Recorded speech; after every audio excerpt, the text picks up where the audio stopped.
এখন আপনি আমাকে কিভাবে এটা মানাবেন যে ইসলামই হলো একমাত্র ধর্ম আর এটা মেনে চলতে হবে?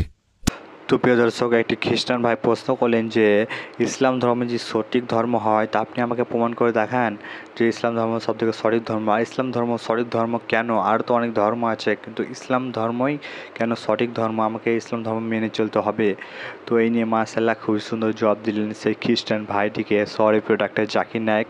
তো প্রিয় দর্শক, এই ভিডিওকে পুরো লাস্ট পর্যন্ত অতি উপস্থিত থাকবেন, আপনারা এই ভিডিওতে অনেক কিছু শিখতে পারবেন। তো ভিডিও শুরু করার আগে আপনারা যদি ডাক্তার জাকির নায়েককে ভালোবেসে থাকেন তো অতি অবশ্যই আমাদের আল্লাহ চ্যানেলটিকে সাবস্ক্রাইব করে ভিডিওকে লাইক করে দেবেন। আর হ্যাঁ, এই চ্যানেলটি শুধু ইসলামিক প্রচারক ভাইয়া বানানো হয়েছে। আপনারা যদি ইসলাম ধর্মকে ভালোবেসে থাকেন তো আমাদের আল্লাহ চ্যানেলটিকে সাবস্ক্রাইব করে ভিডিওকে লাইক করে দেবেন। তো চলুন শুনুন কি বললেন সরকার ডাক্তার জাকির নায়েক। আপনি একটু আগে যে ব্যাখ্যাটা দিলেন সেটা একেবারে অকাট্য, আর আমি মেনেও নিয়েছি, কারণ আমি আসলে খ্রিস্টান নই। আমি ব্যাপারটাকে অনেকটা এভাবে দেখি যে অবশ্যই ঈশ্বর আছেন। যেমন এই মোবাইল ফোনটা, এটাকে অবশ্যই কেউ সৃষ্টি করেছে, তা না হলে পৃথিবীতে অস্তিত্বই থাকতো না। একইভাবে আমিও ঈশ্বরে বিশ্বাস করি, তবে আমি কোনো ধর্ম মানি না। আর ডক্টর জাকির বললেন ইসলাম ধর্ম বাদে অন্য কোনো ধর্ম, অন্য কারো উপাসনা এটা একটা পাপ। এখন আপনি আমাকে কিভাবে এটা মানাবেন যে ইসলামই হলো একমাত্র ধর্ম আর এটা মেনে চলতে হবে?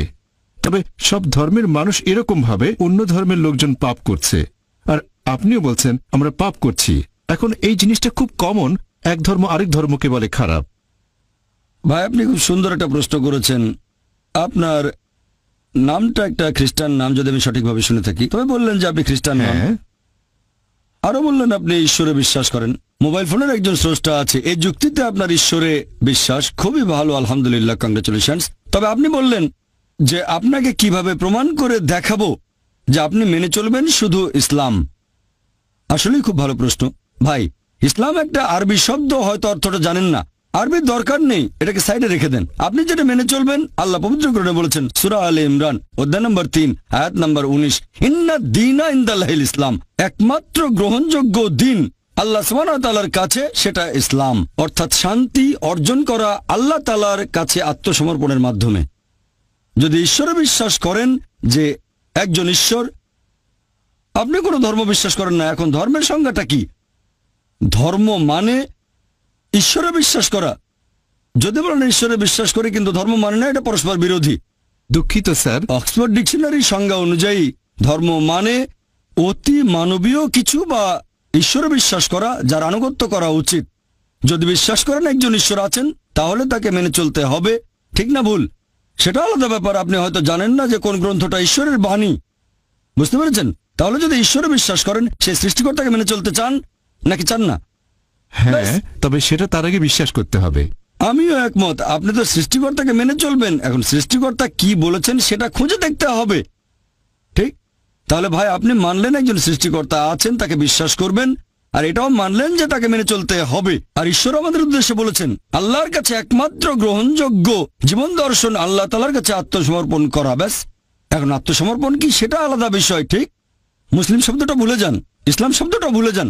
মুসলিম মানে যে লোক আল্লাহর কাছে আত্মসমর্পণ করে। যদি আপনি আত্মসমর্পণ করেন, আরবিতে আপনিও হয়ে যাবেন মুসলিম। শুধু যদি নাম হয় জাকির, আব্দুল্লাহ, সুলতান, তাহলে মুসলিম হবেন না। যদি নাম হয় জাকির, এতে মুসলিম হয়ে যাব না। কেউ বললো আমার নাম মোহাম্মদ, এতে মুসলিম হবে না।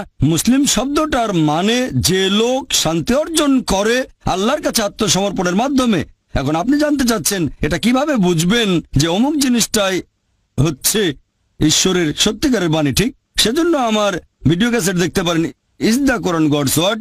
সেখানে বৈজ্ঞানিকভাবে আমি প্রমাণ করেছি যে এই কিতাব আল্লাহ তাআলার বাণী, যেটা আমি আর আপনারা বিশ্বাস করি, আমি আর আপনি বিশ্বাস করি, এটা আল্লাহ তাআলার বাণী। আর এজন্য আমার ভিডিও ক্যাসেট দেখেন, সব মিলিয়ে 4 ঘন্টা হবে। এখানে প্রশ্নোত্তর পর্বের ভেতরে লেকচারটা দিতে চাচ্ছি না। আর আগামীকাল আমার লেকচারের টপিক শরিয়া। শরিয়া মানে হচ্ছে আল্লাহর আইন, অর্থাৎ ইসলামের আইন, বারবারিক অর পারফেক্ট। যদি সেই লেকচারটা শোনেন, কিছুটা মানতে পারেন, আর সম্পূর্ণটার জন্য আরেকটা ক্যাসেট দেখবেন, is the Quran God's word. আর ইনশাআল্লাহ আপনিও মেনে নেবেন যে এটাই হচ্ছে একমাত্র সঠিক জীবন দর্শন।